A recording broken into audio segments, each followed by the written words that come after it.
I was confused all night after that. I kept asking myself a question: why didn't I go all the way? And the answer I got was simple: you're trained to limit yourself.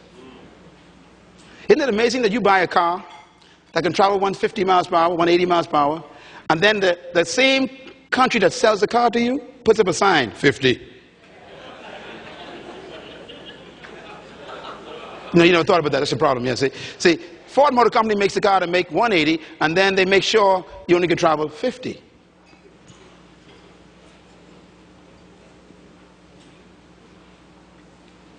Society is designed to make sure you never become a leader.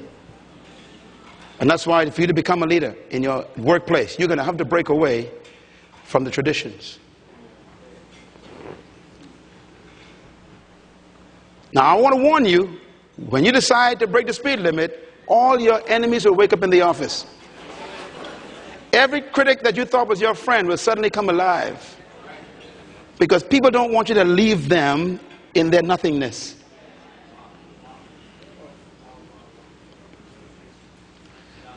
You can't lead from behind. I never forget, one day I was up in South Dakota speaking at a church. Big meeting in the middle of this field where all these farms are. And they took me into town. I'd never seen so many, milk farms.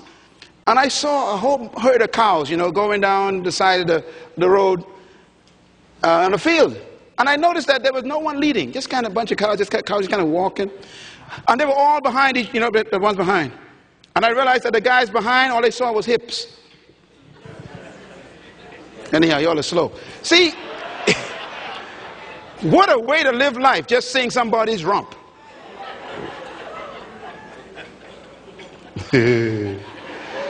But you see, we love to see rumps. Because when you see somebody's rump, you don't have to think. That's why sheep are not leaders. They follow the sheep hips in front of them. But when you're out front, ain't no hip to follow. You got to design your course. And that takes boldness and risk. It takes all kinds of challenging commitment to decide where you want to go in life out front.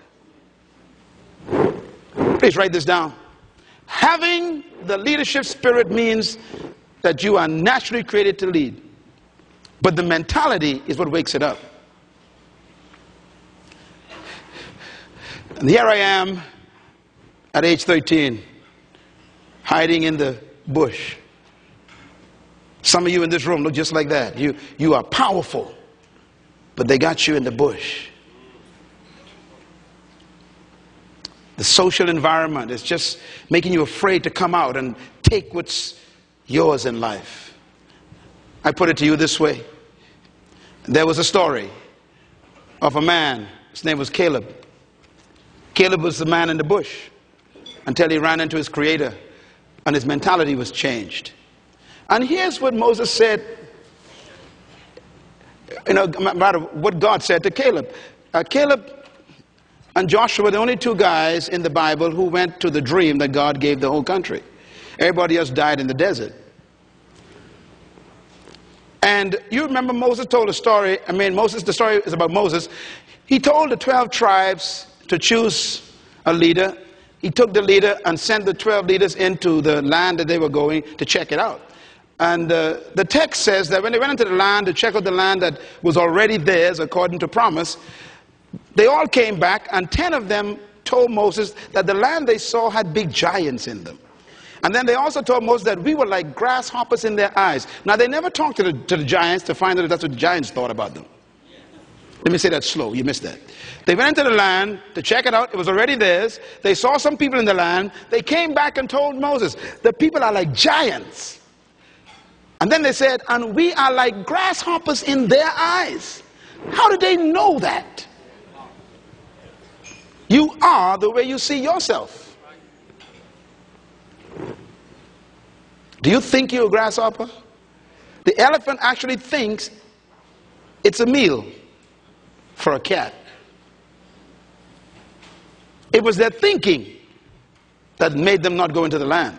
However, Caleb and Joshua came, and Caleb and Joshua said, Moses, don't believe them. We are well able to take the land. The people, oh, they're nothing. We can knock them off. The farms, matter of fact, then they said, the farms are beautiful. The grapes are big. I mean, all the cattle, man. Hey, Mo, let's go get them. The attitude was different. And here's God's response to Caleb and Joshua. He says, because my servant Caleb has a what? Different spirit, small s means attitude, and follows me wholeheartedly, I will bring him into the land. In other words, the only difference between the 2 and the 10 was attitude. They saw the same thing, they saw the same people, they saw the same land, but their perceptions were different based on their belief system. That's what makes a leader a leader.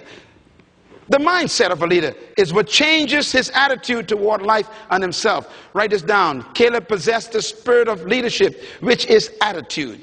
He was not a man that was bigger than them or stronger.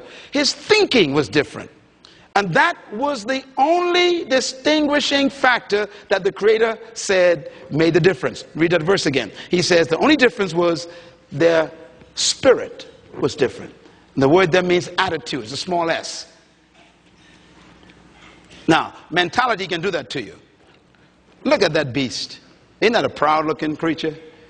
I mean, no fear, just peaceful. That's how I am.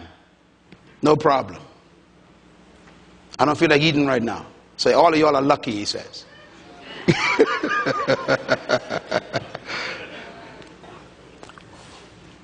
The spirit of leadership refers to attitudes, mentality, and mindset. And it is required for leadership. Therefore, without the spirit of leadership, the leadership spirit remains dormant. And this is a very important point as we bring this wonderful day to a close.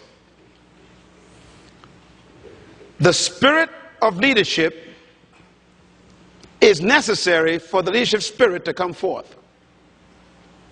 And that's been the key to all great leaders.